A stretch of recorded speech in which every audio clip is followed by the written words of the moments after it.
आज सबकी चर्चा का मरकज बनने वाली शख्सियत शब्बीर अंसारी साहब है। हाज़रीन, अभी तक जिन जिन लोगों ने बातें की, शब्बीर अंसारी की शख्सियत के बारे में बातें की, तो इससे एक बात निकलती है कि खुद को आजाद किया, दिल से निकाली दुनिया, दुनिया के मुंह पे बड़े जोर से मारी दुनिया, लोग दुनिया के लिए तख्त बिछाने में रहे, हमने जूते की तरह पहनी और उतारी दुनिया। इस शख्सियत का नाम है शब्बीर अंसारी। आपके दरमियान अपने ख्यालात का इजहार फरमाएंगे और कुछ कहने की जरूरत है। और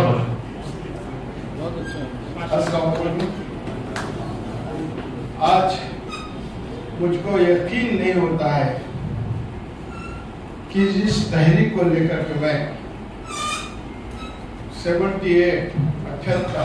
1978 जब मंडल कमीशन बना और इस मुल्क में वो कौन ओबीसी है उसकी शनाख्त और पहचान के लिए कर रहा था, तो उस वक्त मुझे जो प्रेरणा मिली, जिनको मैं गुरु कहता हूँ, है गुरु एडवोकेट जनार्दन पाटिल,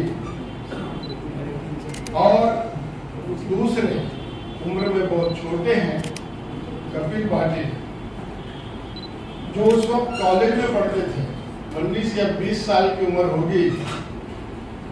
ये वहाँ चुनाभट्टी में आया करते थे जहाँ जनार्दन पाटिल रहते थे, जो मूवमेंट चलाते थे ओबीसी की। तो जब उन्होंने मुझे देखा, हमने उनको समझा, जनार्दन पाटिल उनको समझा, तो ये तो बहुत नौजवान थे पर दूर अंदेश थे।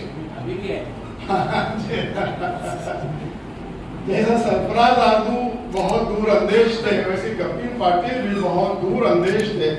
उन्होंने कहा, शब्बीर भाई, ये मूवमेंट, ये तहरीक की चढ़ आपको मुसलमानों में काम करना होगा, चलाना होगी। छोटी उम्र में थे, क्योंकि मैं कोशिश करता था समझने की कि है क्या। देखिए, इस मुल्क में कमीशंस बहुत बने, मुसलमानों के बहुत बहुत बड़े बड़े लीडर्स गुजरे हैं, उन कमीशनों को कभी उन्होंने समझने की कोशिश नहीं की। एक मिसाल देता हूं मैं, गोपाल सिंह कमीशन, अगर जो मुसलमान समझ लेते, उसके लिए अगर जो किसी ने लड़ाई लड़ा है तो उसका नाम था असगर अली इंजीनियर। उस असगर अली इंजीनियर ने जो लड़ा है, हम उस वक्त समझ जाते, तो आज हमारी ये हालत हमको नजर नहीं आती।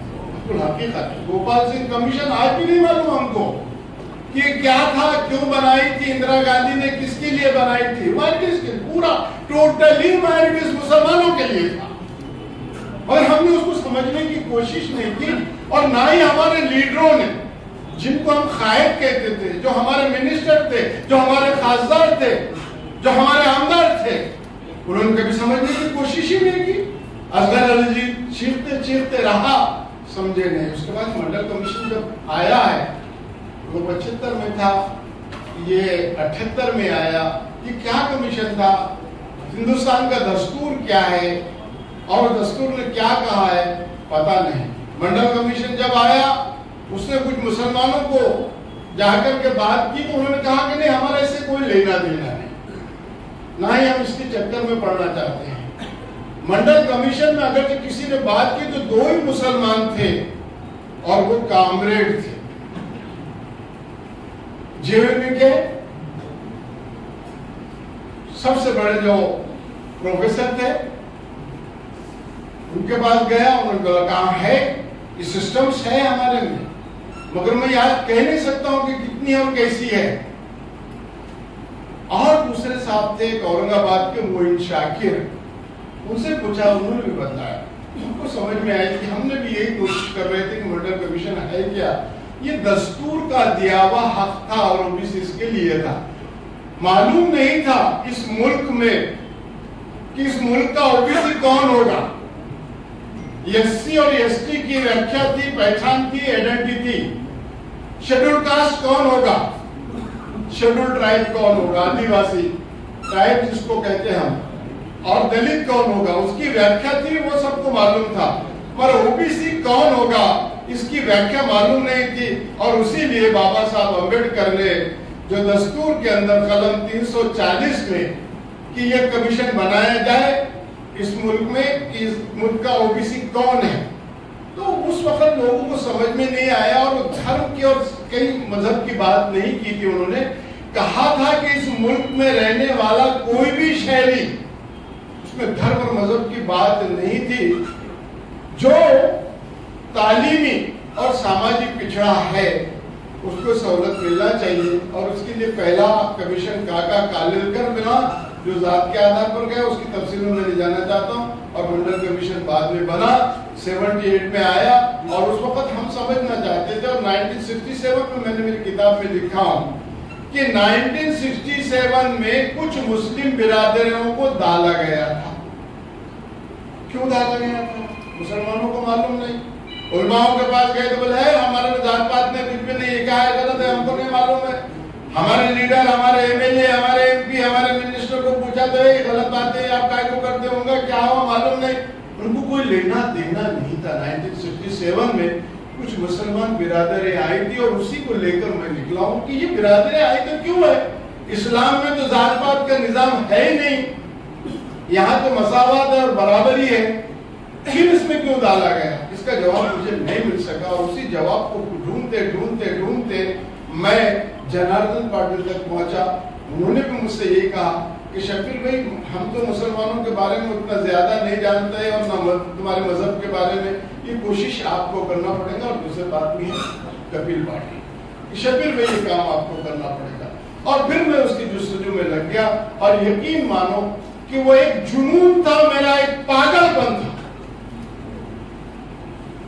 जब मुसलमान एक्सेप्ट करने के लिए तैयार ही नहीं था, मेरे साथ जो लोग पढ़ते थे आज बड़े बड़े ओडों पर जाकर के रिटायर होने बोला, शब्बीर भाई ये तहरीक को आप लो मत, मुसलमान कब अपने आप को ओबीसी कहना, तो मानने के लिए तैयार नहीं था, कोई भी मुसलमान मानने के लिए तैयार नहीं। अरे ये कहाँ से चलने वाली है, कैसी चलेगी, और कैसा तुम बोल रहे हैं। बोला भाई ये कास्ट और क्लास मामला है, कि मुसलमानों को समझना चाहिए, और ये मंडल कमीशन में आया है, और मंडल भी पूछ रहा है, और उसने कुछ अपनी जमातों को दिया है, नहीं बोला है। 80 में जब वो आया बाहर, उसको जब हमने देखा है, सुप्रीम कोर्ट की भी हुआ है बातें कि क्लास है, कास्ट नहीं है, मैं समझ में आई। और ये कास्ट और क्लास को समझाने को मेरे को मुसलमानों को 15 साल लग गए। 15 साल में मुसलमानों का मुझे मार खाना पड़ा, बेसा गली में भी नहीं आते थे, यहाँ तक कि कुफ्र का फतवा मुझ पे लगा दिया गया। क्या रे बोला, ये काफिर आदमी साला कुछ भी करता है, आता इधर उधर करता है, बिरादरी विवाद फैलाता है, क्या करता है, दुनिया के इल्जाम लगे। मदद तो करने की दूरी बात, मूवमेंट में कोई आने वाला दूरी की बात, मुझे अगर जो साथ किसी ने दिया इस मूवमेंट में, तो वो दलित समाज और ये कपिल पाटिल और जनार्दन पाटिल, इन लोगों ने बड़ी ताकत के साथ दिया कि शब्बीर भाई आप खड़े रहो, आप डरो मत, आप इसको चलाते रहो, हम आपके साथ रहेंगे।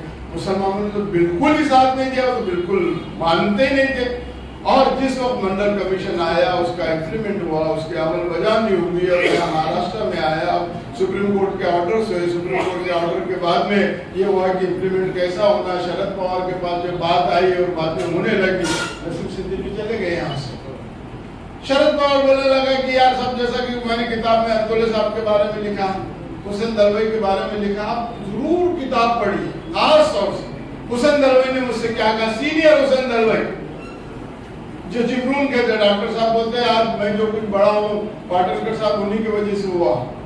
उसी हुसैन दलवाई साहब ने मुझे मेरी तालीम पढ़ाई वगैरह मेरी उन्होंने किया।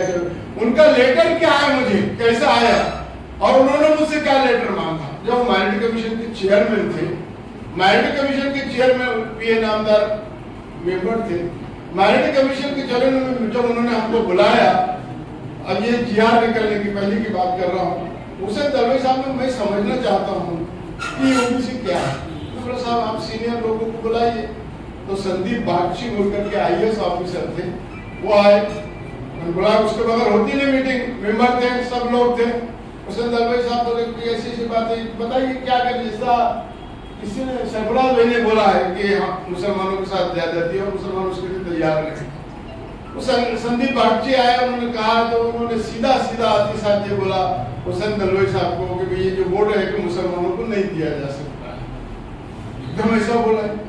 मैं तो एक जमाने से मेहनत कर रहा था, 78 से मेहनत कर रहा था वरुण में, और वो संदीप बागची बोलता है कि मुसलमानों को नहीं है।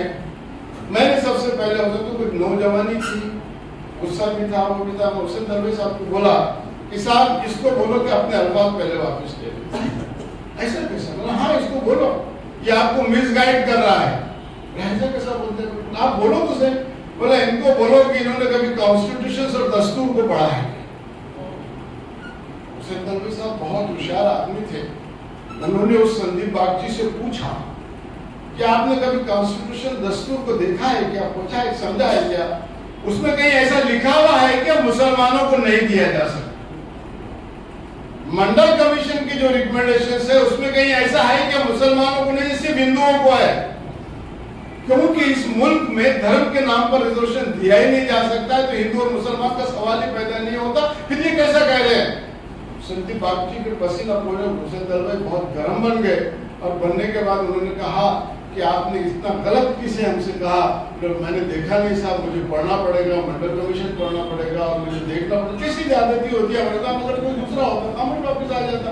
तो हुआ और वो चला गया, 8 दिन के बाद तबादला होकर उसका चला गया। हुसैन दलवाई ने मेरे पास दूसरा लेटर लिखा कि शब्बीर अंसारी साहब मुझे आपसे सीखने को बहुत कुछ मिला है। वो लेटर मेरे पास आज भी मौजूद है हुसैन दलवाई साहब का, मेरे पास सारे प्रूफ है। मैंने हुसैन दलवाई साहब को उन्होंने बोला कि तुम्हारा मेरे को बायोडाटा चाहिए, तुम अपनी कौम के लिए बहुत बड़ा काम करना। ये हुसैन दलवाई का लेटर मेरे पास आज भी मौजूद है, मेरी किताब में दोनों की तरफ छपा हुआ है। और एक दूसरी तरफ से बैरिस्टर अंतोले साहब, जब मैं अलीबाग में गया और वहां उनसे बात हुई तो बोले नहीं कोकल में कोई ओबीसी नहीं है, यहाँ आना ही नहीं, कोकल में है नहीं, ओबीसी नहीं है। एक हुसैन दलवाई, एक बैरिस्टर अंतोले साहब। वहां बोला मैं एक जगह, क्योंकि मैं रेवदंडा गया रात में, वहां एक मेरा हिंदू साथी था भंडारी, उसने लेके गया, अरे बोले जुबेदा तांडेल के वहां जाएंगे अपन। मैं तो क्या करती हूँ, मच्छी पकड़ती है और वो तांडेल है। मैं अंतोले साहब को समझाने की कोशिश किया कि साहब ये तांडेल है, जैसे हिंदू मच्छी मार को मिलता है इनको भी मिलना चाहिए। बोला मैं बोल दिया हूं ना आपको, यहाँ ओबीसी नहीं है, चलो। हम तो क्या बोला तो कलेक्टर को और एसपी को बोले शब्बीर अंसारी को धक्के मार के निकाल दो यहाँ से। महाराष्ट्र टाइम्स आज भी मेरे पास मौजूद है। मैं बोला मैं 2 मिनट बात करूंगा, कलेक्टर को एसपी बोला 2 मिनट में बात करूंगा। काली अंतोले साहब को बोला उसका जवाब दे दो, मैं चला जाऊंगा। बोला ये सुबेदा तांडेल है, मछली ये मच्छियां पकड़ती है, मच्छी मारती है, मच्छियां पकड़ते हैं जैसा हमारे हिंदू मछेरे हैं। क्या आपकी बेटी इस मछेरे के बेटे को देंगे क्या? लाल पीले हो गए। और मेरे को तो फिर एसपी वगैरह ने बहुत घिसड़ के लेके गया, मेरे साथ क्या हाल हुआ मेरे को मालूम है। मगर उसके बाद में आज जैसा पाटनकर ने बोले पूरा कोकण आज ओबीसी का जो बेनिफिट ले रहा है, शायद महाराष्ट्र में सबसे ज्यादा कोकण में ये सारे लोग ले रहे हैं। इस तरह के हालात मेरे साथ आए हैं, हुए हैं और किया गया है। मुझे यकीन नहीं होता है मंडल कमीशन आज भी लोगों को पता नहीं है कि मंडल कमीशन है क्या। बहुत मुसलमानों का मंडलनामा बोला है, मंडलनामा है क्या? है मंडलनामा है क्या पता नहीं, लोगों को आज भी पता नहीं है मंडलनामा क्या है। मंडल को कभी समझने की कोई मंडल बोले तो ये एक नाम है, बिंदेश्वरी प्रसाद मंडल एक खासदार का नाम था, उसके नाम से कमीशन बनाया गया है, मगर लोगों को मालूम नहीं था और उसमें क्या रिकमेंडेशन हमको मालूम नहीं, उसको नहीं तो मुझे आज भी यकीन नहीं होता है कि मुसलमानों ने कैसा उसको एक्सेप्ट किया और मैं कैसे कामयाब हुआ। उसमें सबसे बड़े अगर कोई मुझे साथ मिला है तो डॉक्टर साहब तो बैठे हैं, मगर हमारे शहंशाह जज्बात आली जनाब इज्जतनाक मरहूम दिलीप कुमार साहब, वाकई में आज भी यकीन नहीं होता है कितने गरीब घराने का लड़का उनके पास जब जाता है तो बात सुनने के लिए तैयार नहीं, बात नहीं है। हसन कमाल साथ थे तो बोला मैं तुमसे बात करने के लिए कोई तैयार नहीं। हाँ जोगर्स पार्क में मेरे से बात करनी चाहिए 9 बजे और रात में जोगर्स पार्क में बोला और हम चल रहे, वो चल रहे और हमको भागना पड़ रहा है, वो चल रहे और हम भाग रहे हैं। कितना तेज वो चलते थे। तो मैं बोला यार मैं ओबीसी नहीं बनना चाहता हूँ, बैठ गया। मैं भागते रहा उनके पीछे, मैं भागते रहा, सुने सुने सुने सुने, ठीक है कल मेरे घर पर आओ, अकेले आना, कोई नहीं आना, ठीक। हाँ देखिए दिलीप कुमार की खास बात है, तो मुझे यकीन नहीं होता बाबा साहब अम्बेडकर ने 2 बार दिलीप कुमार साहब को कहा कि आपकी जरूरत है इस काम को, आइए आप सामाजिक काम के लिए। उन्होंने ना कहा, पंडित जवाहरलाल नेहरू ने कहा, इंदिरा जी ने कहा, विजय लक्ष्मी पंडित जब यहाँ गवर्नर होकर आई, चाय के लिए बुलाती तो मैं नहीं जाता था। बहुत कोशिश की हमको कि सामाजिक काम में वो जुड़ जाए, आ जाए, नहीं। तो मुझे यकीन नहीं होता कि वो कैसे तैयार हुए। और उसके बाद में उन्होंने दूसरे दिन बोला कि बता क्या है, कैसा है। मैं बोला ऐसा मंडल में, उन्होंने खुद पर्सनल उस ऑफिस में गए, देखा, पूछा ये क्या है ओबीसी, इसमें क्या फायदा मिल रहा मुसलमानों को। उन्होंने बोला ये बात, तो उन्होंने उस दिन बोला कि यार शब्बीर भाई आप जो बोले बराबर, मैं आपके साथ जब बोलेंगे आप जहां भी है रहूंगा। हाथ पकड़ा और बोला कि मैं आज से तुमको शब्बीर ने मुजाहिद कहूंगा। और उसके बाद में मुसलसल जहां बोले डॉक्टर साहब बोले, हमको बोले कि डॉक्टर साहब को लेकर के आओ, डॉक्टर साहब बोले मेरे साथ, नहीं तो नहीं हमको। मैं डॉक्टर साहब गांव देहात फिरे मेरे साथ, आपको यकीन नहीं है। कभी सांगली में, कभी कोल्हापुर में, कभी नागपुर में, कभी अकोला में। डॉक्टर साहब उस वक्त, और वो दिलीप कुमार साहब उनको छोड़ते नहीं, इसमें कोई शक नहीं है। चलो गोलीबार में, अरे यहाँ पायदुने में छोटी सी गली में, वहां पर दिलीप कुमार साहब गांची जमात का प्रोग्राम कलाने साहब को मालूम होगा, तो उन्होंने कहा और वो शुरू किए उन्होंने, और जो साथ दिया। और जब मुसलमानों को लगा कि ये बात हो रही है, तो मेरे हालात तो मैं बताता हूँ कि उसकी वजह से ये था कि इतना लोगों ने बोलने के बाद नहीं आया, मगर इतना ही नहीं था उनका। वो जब ओबीसी की मीटिंग होती थी तो मंत्रालय में आते थे और मंत्रालय हल जाता था, पूरा खबर जाता है दिलीप कुमार और मंत्रालय में काय के लिए, ओबीसी की मीटिंग के लिए।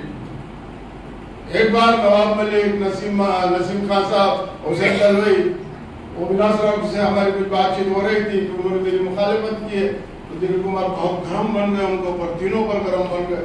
हो गए खैर मैं वाकया नहीं सुनाना चाहता, मेरी किताब में है सब पूरी बात। और बोला नहीं कुछ नहीं। तो और दिलीप कुमार आते थे तो कुछ बोलते नहीं, बेटा मेरा मुजाहिद जो बोला है बिल्कुल सही है, मिलना चाहिए। और उनकी वहां से हमारी वजह से जीआर निकालना बहुत, कपिल पाटिल मीटिंग में रहते थे, सरफराज और जो वो दिलीप कुमार जब आते थे वो मीटिंग में रहते थे मंत्रालय के अंदर, ईमानदार थे वो यहाँ करते थे। दिलीप कुमार जैसा आदमी मंत्रालय में ओबीसी की मीटिंग है, तो कोई सोच मैं भी नहीं सोच सकता हूँ आज कि वो कैसे हो गया है। ऐसी बात जैसे कहा इन्होंने कि मैं जब बम्बई में आता था तो मुझे रहने भी नहीं देते थे, कोई टिकने भी नहीं देते थे। सरफराज आज उस वक्त 30 साल के होंगे, इनको समझ में आया ये बहुत दूर अंदेश है, जैसा कपिल पाटिल में दूर अंदेश थे। उनको लगा कि नहीं यार ये जो कुछ काम कर रहा है वो सही कर रहा है, तो मेरे ऑफिस में आके बैठा। बहुत छोटे थे, वालिद का इंतकाल हो गया था। सरफराज आरजू ने अपना एक छोटा टेबल और एक कुर्सी मुझे दिया। खुर्शीद सिद्दीकी है या नहीं पता नहीं, यहाँ खुर्शीद सिद्दीकी ने कहा मेरे घर पे आके बैठिए, आप घाट पर वहां जाते। रहने का ठिकाना नहीं था, रोड पे सोना के कपिल पाटिल ने, उनका आज दिमाग निकलता था, तो उसने एक बड़ा आर्टिकल लिखा हुआ है, वो पढ़ेंगे तो रोंगटे खड़े हो जाएंगे आपके। एका फकीराची गोश्त, बहुत बड़ा आर्टिकल कपिल पाटिल ने 94 की बात कर रहा हूँ। एका फकीराची गोश्त, कैसा बस स्टैंड पे सोता है, कैसा रेलवे स्टेशन पे सोता है, कहाँ सोता है, किधर फिरता है, क्या करता है, कैसा जाता है। तो यहाँ जब जगह नहीं थी, कोई ताल्लुक नहीं, मेरा कोई बाप का रिश्तेदार ना माँ का रिश्तेदार, बम्बई में अकेला। प्रोफेसर कलानिया यहाँ बैठे हैं। प्रोफेसर कलानिया ने कहा शब्बीर भाई घबराओ मत, आप एक बड़ा काम कर रहे हैं, यह मेरे फ्लैट की चाबी, आप 15 माले में जाइए, कभी 12 बजे रात में भी आ जाओ। तो प्रोफेसर कलानिया उठ के मुझे चाबी देते थे और कहा मैं उनका मुखान करना और ये लड़ाई लड़ना। तो हालात इतने खराब थे, बहुत बुरे हालात थे। और उसकी वजह से तो सबसे बड़ी बात तो यही थी कि हमारे लोगों ने और मुस्लिम लीडरशिप ने मुसलमानों के बुनियादी मसाइल, बेसिक प्रॉब्लम, मूल प्रश्न जिसको बोलते हैं समझने की कोशिश नहीं की। हमारी सियासत जो भी चली वो सिर्फ जज्बात में नहीं चली, जज्बात में, और जज्बात में ही हम तबाह बर्बाद हो गए। असल में दस्तूर ने हमको क्या दिया है, क्या लेना चाहिए और क्या नहीं लेना चाहिए, उसकी क्या लड़ाई लड़ना चाहिए। मुस्लिम लीडरशिप में आज तक क्या नहीं मिला मुसलमानों को? राष्ट्रपति मिले, चीफ जस्टिस मिले, चीफ मिनिस्टर मिले, एमपी मिले, एमएलए मिले। क्यों ना उन बुनियादी मसालों के ऊपर कभी काम किया? हमको मालूम ही नहीं था कि मुसलमानों के बुनियादी मसाइल है क्या। इसके लिए लड़ाई लड़ना जो आज हम जो जूझ रहे हैं, परेशान है, क्यों? उसकी वजह यही है कि कभी उन्होंने समझने की कोशिश की, और ये लड़ाई थी हमारी बहुत बड़ी। नसीम सिद्दीकी चले गए, शरद पवार आने से पहले हुआ था। शरद पवार जैसा आप लोग बैठे हैं ना, ऐसा शरद पवार को भी हमारे सामने बिठाते थे, सामने। जब 96 की बात कर रहे थे, कौन बात कर रहा था, किसने बात किया?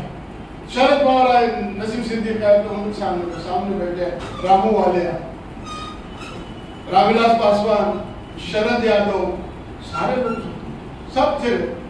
और उन्होंने बहुत बड़ी, और वहां भी यही हुआ। शरद पवार मेरे पास आए, मुझको लेकर गए, जिंदा है, आप पूछ सकते हैं उनसे जाके। आमिर ने जैसा बोला ना कि शरद पवार के पास जब हम गए, मौलाना मोइन मियां वगैरह सब थे, अरे मैं शब्बीर को ढूंढता है, मेरे पास आते नहीं, मैं इनको एमएलसी बनाना चाहता हूँ, ये बनना नहीं चाहते, मैं इनको राज्यसभा देने। मोइन मियां है, मोइन मियां से आके पूछिए, ये है शेख खान है, इनके सामने बोला शरद पवार, ये आदमी ठुकरा देता है, ये बोलता नहीं है। मेरे कपिल पाटिल का वाकया याद आ रहा है। मैं दिलीप कुमार साहब के पास गया, मेरे त्याग और मेरे कुर्बानी को देखिए। बोला साहब कपिल पाटिल को एमएलसी बनाना है, विलासराव देशमुख के यहाँ चीफ मिनिस्टर, और सोनिया गांधी को लिखना है, क्या तू क्यों नहीं बनता? मैं बोला साहब कपिल पाटिल इतना अच्छा नौजवान है जो मुसलमानों में बहुत काम करता है, बहुत सही है, अगर तुम वो आमदार बन जाए तो हमारे काम को बहुत फायदा हो सकता है। और उसकी ड्राफ्टिंग देखी है दिलीप कुमार की, मेरे पास आज वो लेटर मौजूद है। उन्होंने लेटर में ये भी रेफरेंस मेरा लिखा कि शब्बीर अंसारी ने आके कहा कपिल पाटिल के बारे में कि ये मुसलमानों के बुनियादी मसाइल मूल प्रश्न के लिए लड़ता है, इसके लिए इसको एमएलसी बनाया गया। लेटर इतना बड़ा दिलीप कुमार मुझे बोला, बहुत बार मुझे मौके आए, ऐसा नहीं है कि नहीं है। जब राज्यसभा की भी बात आई तो मैंने बोला नहीं, दिलीप कुमार को देना चाहिए, मुझे नहीं, उनके साथ नए एक्टरों को दिया जाता है, दिलीप कुमार को वो नहीं बोलते थे, दिलीप को मर गया, लोगों को लोग अलग अलग बातें बनाते हैं, मगर नहीं, वो नाना साहब देशमुख, मेरे साथ एक मैडम काम करती थी नसीमा, उनको बनाता है, वो शब्बीर अंसारी को उसका हक है, मैं नहीं बनना चाहता। अरे वो लड़ता है, मैं क्या लड़ता हूँ? वो बहुत अलग आदमी थे, बहुत अलग बात करते थे, उनके बारे में हम जितना कहे कम है। नहीं, ये बातें आई होगी गई नहीं। अब दूसरी बात यह है कि हमारे लोग बोलते हैं कि 95 की भी बात किसने कहा और भी कुछ बात कर, पर होता यह है कि हमारी कौम ने हमारे साथ क्या किया और कैसे कैसे किया। दो किससे बात करके मेरी बात को खत्म करता हूँ, डॉक्टर साहब को बोलना देर बहुत हो गई। हमारे पास के बाशऊर लोग हमारी तहरीकें क्यों नहीं दिखती? किसने कभी कहा कि समराज ने कि एक भी तहरीक मूवमेंट हमारी सक्सेस में, खाली हिंदुस्तान में कोई तहरीक सक्सेस हुई है तो शब्बीर अंसारी की, जिससे हजारों बच्चा आए तो बासित है, डॉक्टर बासित है, टैक्सी ड्राइवर आए, आजा आजा आजा, ये उसका बाप भी है, आजा तुम भी आओ, ये टैक्सी चलाते आ, आओ बेटा आओ, आगे चलाओ, 1-2 मिनट में आओ। ये बच्चा सीखना चाहता है, बाप टैक्सी ड्राइवर है, कुछ नहीं कर सकता था। और उन्होंने बोला शब्बीर भाई हमको सर्टिफिकेट निकाले, और हमने उसका वैलिडिटी बनाए। बहुत ज़हीन बच्चा था, कोशिश किया, आज ही एमडी करने जा रहा है। इसके बाप से पूछिए कि जब से ये एमबीबीएस में एडमिशन लिया इनका 1 पैसा नहीं लगा, स्कॉलरशिप मिली है, और आज एमडी होने जा रहा है, 1 नहीं हजारों बच्चे। ये अभी भी टैक्सी चलाता है। ऐसे टैक्सी बहुत है जिन्होंने इसका फायदा लिया। जब विदेशी में अभी ये फाइनल बासित है, और ये बच्चे से पूछिए, कसम खिला के पूछिए कि तेरे से 1 पैसा भी लगा है कि कल आज तक पढ़ेगी, तो बाप बेटे गवाह देंगे। ऐसे मिसालें हैं जो डॉक्टर बने, जैसा एक एक तेली समाज का बच्चा जिसका बाप छोटा सा रिक्शा चलाता है, कुछ नहीं है, कपड़े पहनने के नहीं, आज उस सबसे कम उम्र का IAS ऑफिसर बना। तेली समय मौलाना रिश्तेदार है, IAS ऑफिसर 22 साल में सबसे क्या किस वजह से हुआ? अगर जो उसके पास OBC का सर्टिफिकेट नहीं होता वो IAS ऑफिसर नहीं होता। आज 250 से ज्यादा लोग जजेस बने हैं, उसकी लिस्ट है हमारे पास जजेस। बहुत पॉलिटिक्स में जैसा यहाँ किसी ने कहा कि रईस शेख को खुद नहीं मालूम था कि मैं धाबड़ हूँ, उसका सर्टिफिकेट निकाल के देने वाले हम हैं। किसने कहा कि वो आज हमारा नाम नहीं लेता है, बिल्कुल सही है। वो आज धाबड़गढ़ से बोलता है कहीं की तकरीर में कि मैं जो कुछ हूँ शब्बीर अंसारी की वजह से हूँ। ऐसे कोल्हापुर की मिसाल 72 कारपोरेट में एक मुसलमान शाह महाराज का अमर उपोषण को, कितनी बार अमर उपोषण को बैठा हूँ मैं, दरंगे का आज सुन रहे आप, मगर शब्बीर अंसारी कितनी बार बैठा कभी पता है? नहीं, मुसलमानों को नहीं मालूम, नहीं मालूम। मेयर बनाए सांगली से जहाँ चलता है राजकारण पूरा महाराष्ट्र, 4 मेयर बनाए, 4 मेयर। एक रिक्शा चलाने वाला मामूली सा रशीद मामू औरंगाबाद में मेयर बनाए नहीं। अमर उपोषण को मर रहा था, मनोहर जोशी ने बुलाया, बोला क्या बात है शब्बीर भाई, ऐसा ऐसा मुंडे साहब ने हमको मदद किया, उसका GR ऐसा है, वो बता नहीं सकता। मैं ये तो बहुत डीप में चला गया, नहीं जाना चाहिए था। और दूसरा बात यह है कि मैं जो बता रहा था कि मूवमेंट क्यों टूटती है, मूवमेंट क्यों खत्म होती है, हमारे ही मुसलमानों की वजह से, दूसरा और कोई नहीं होता। मेरे खिलाफ 5 साल मुझे जो मुश्किलात आई है, मैं बताऊं आपको तो रोंग के खड़े हो जाएंगे। R.R. पाटिल के पास हमारे बाशऊर लोग, बंबई के बड़े बड़े लोग गए और कहा कि वो शब्बीर अंसारी को जो विलास राव ने पावर्स दिए है ना, वो खत्म करो, हमने एक नई संगठन बनाया उसको दो। एक गैर कौम का मिनिस्टर R.R. पाटिल उनको कहता है, अरे यार शब्बीर अंसारी एक जमाने से काम कर रहा है, उसका काहे को आप बोलते हैं, आप बोलो कि हमको भी दीजिए ना, उसका खत्म करने की बात करते हैं। क्यों मूवमेंट खत्म होती है? हमारे लोग ही हमारे मूवमेंट को खत्म करते हैं। विलास राव इतना चाहते थे, मुझे सांगली में जगह दी, मुझे मुंबई में जगह दी, नरीमान पेड़ में दी थी, उन्होंने मुझे यहाँ चाहिए, मुझे यहाँ दी, मुझे 5% में उन्होंने, मेरे पास पैसा नहीं था, उन्होंने पैसा देकर मुझे फ्लैट दिया, क्या क्या नहीं दिया। उस विलास राव को मेरे इतना खिलाफ किया गया, इतना खिलाफ किया गया। उसके लोग आके बोल रहे हैं शकील भाई विलास राव तो आपको बहुत चाहते थे और फिर आप ऐसा कैसे विलास राव तक क्यों खिलाफ हो गए? पर मेरा संयम था। जो लोग मेरे खिलाफ बोलते थे मैंने उनके खिलाफ कभी आवाज नहीं की, जो मेरे बारे में बुरा भला कहते थे मैंने उनके बारे में कभी बुरा भला नहीं कहा। मैंने इतनी बड़ी किताब लिखी, जिन्होंने मेरे पीठ में इतने खंजर होकर, मैंने उनके कभी उनके खिलाफ में नहीं लिखा कि इन लोगों ने मेरे को इतना कुछ किया। वही विलास राव देशमुख ने मुझे बुला करके कहा कि शब्बीर भाई तुम्हारी मेरे को जरूरत है। वही विलास राव ने 5 साल के बाद मुझे बुलाया, जब वो सेंटर में मिनिस्टर बनाए गए, एक सोनिया गांधी के नाम पे तुम्हारा लेटर चाहिए। देखिए संगठन की ताकत कैसी होती है। एक चीफ मिनिस्टर आके बोल रहा है कि शब्बीर अंसारी मुझे आपकी लेटर की जरूरत है, ये जो मिनिस्ट्री मुझे मिली है वो सही नहीं है, और वो मुझको आप सोनिया गांधी दो तो आपको क्या पावरफुल आदमी है, वो जानती है आपको, इसके लिए आप उसको सर हमारा लेटर कौन देखने वाला है, तो स्कैनिंग होती जाती। वो लेटर मैं बोलूंगा, ये बोला कि कल सोनिया गांधी के टेबल पे शब्बीर अंसारी का लेटर होना चाहिए, मुझे वापस महाराष्ट्र में जाना है, चीफ मिनिस्टर बनना है, नहीं तो अलग बनना है। वो विलास राव जो मेरे इतना खिलाफ हो गया था, जो मेरी तरफ देखने की भी कोशिश नहीं करता था, और मैंने कभी विलास राव के बारे में लफ्ज नहीं बोला, या जिन लोगों ने मेरे पीठ में खंजर भरने की कोशिश की मैंने उनके खिलाफ कभी भी नहीं बोला, कभी भी नहीं बोला। और उनको बोला कि नहीं आप बहुत अच्छा काम करते हो, विलास राव को भी अच्छा आखिरकार उन्होंने किया है। तो ये हालात आते हैं, मूवमेंट को तोड़ने की कोशिश बहुत लोग करते हैं, मेरे खिलाफ लाके लोगों को सामने खड़ा किया गया, बनाया गया।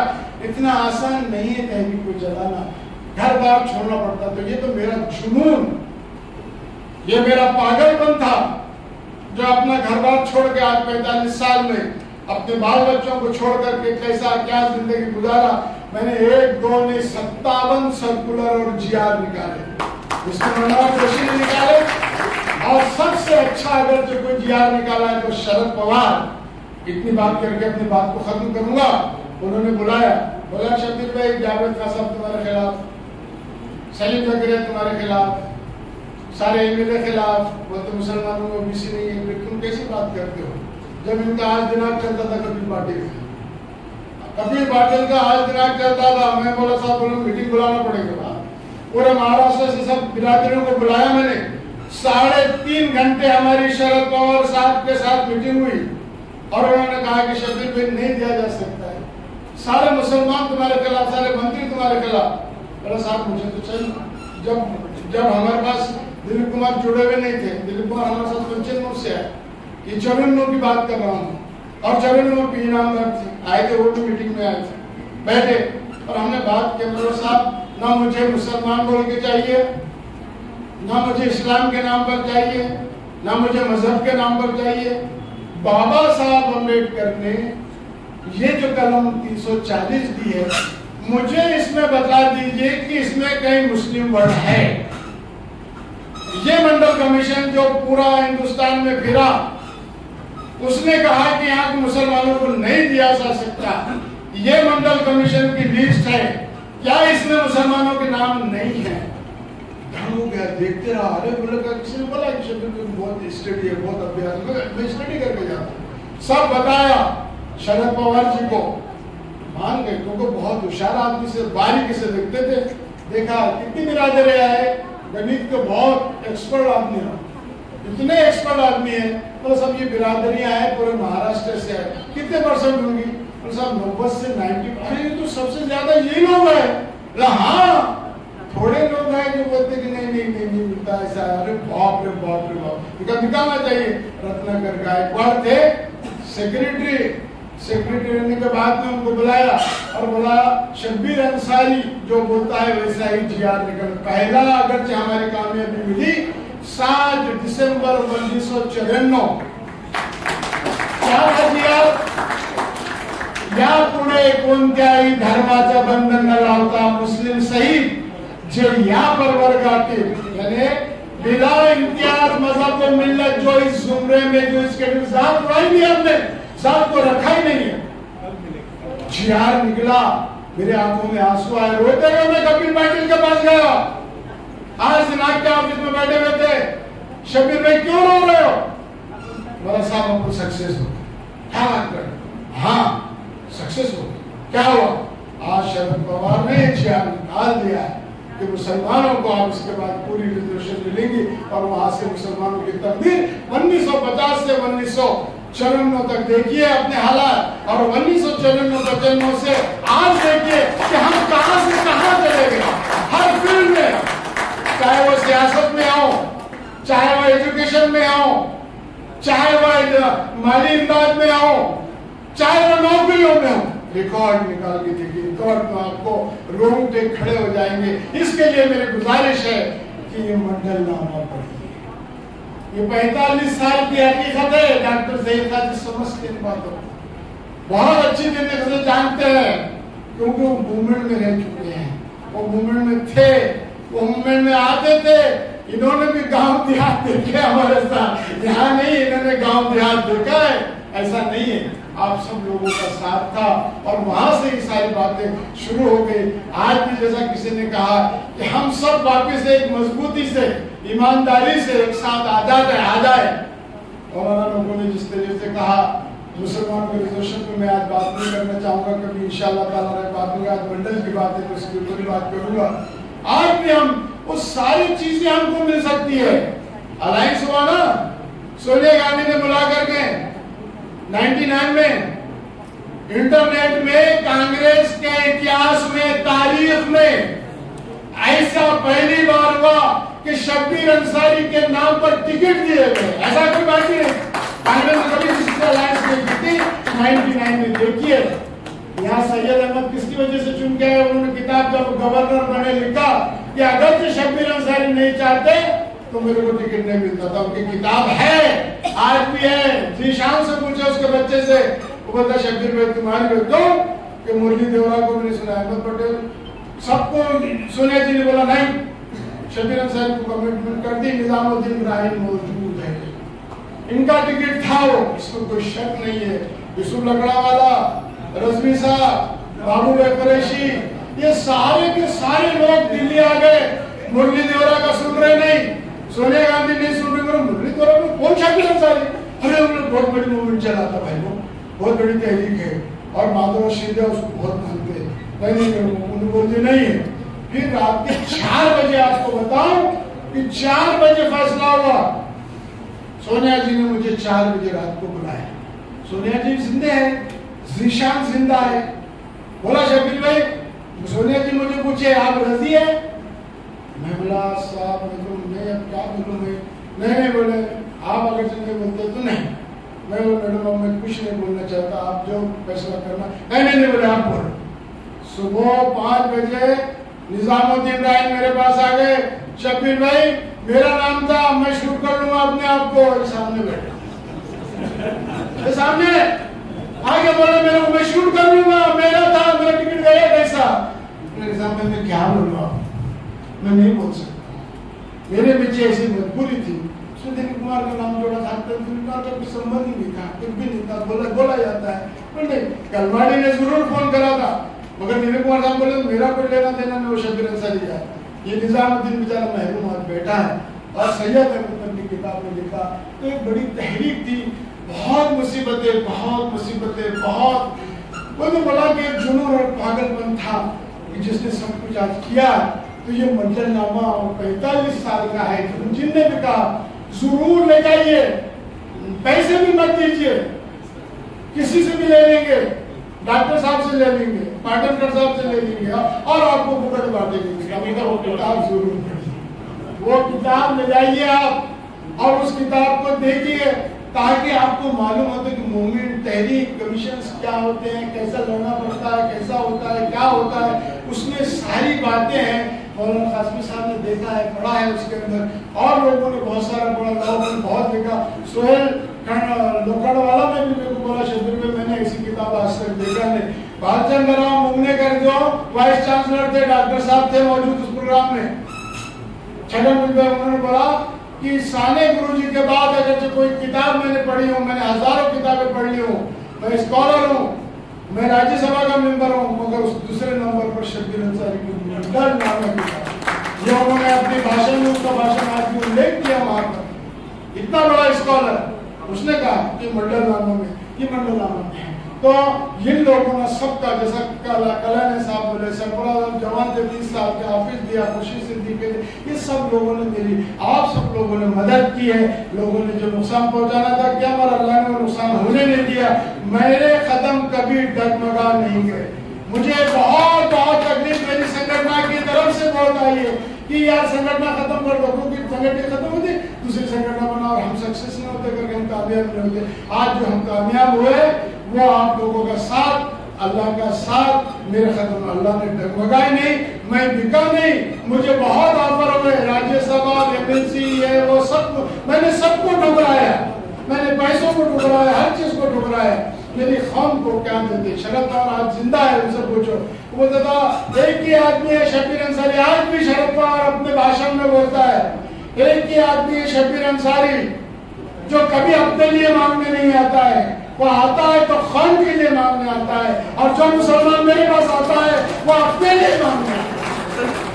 ओपन बोलता है शरद पवार इस बीच में, कोई मुसलमान नहीं है, वो अपने लिए आता है। और शब्बीर अंसारी आता है तो कौम के लिए आता है। यही बात सभी करते थे।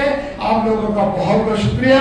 मैं तमाम लोगों का खिलाफत हाउस का, हमारे सारे तमाम लोगों का शुक्रिया अदा करता हूँ कि आप लोगों ने इस मुझको समझा और ये प्रोग्राम आपने यहाँ अरेंज किया है। मैं तमाम लोगों का ममनून और मशकूर हूँ कि आप लोगों ने यहाँ इन तमाम इन काबिल एहतराम शख्सियतों को बुलाया और मंडलनामा का प्रोग्राम रखा है। मैं आपका शुक्रिया अदा करते हुए फिर एक बार कहूँगा कि जरूर पैसे नहीं है तो जरूरत नहीं, किताब लेकर के जाए, मगर मंडलनामा जरूर पढ़िए। यही गुजारिश करते हुए अपने बात को यही खत्म करता हूँ। खुदा हाफिज़।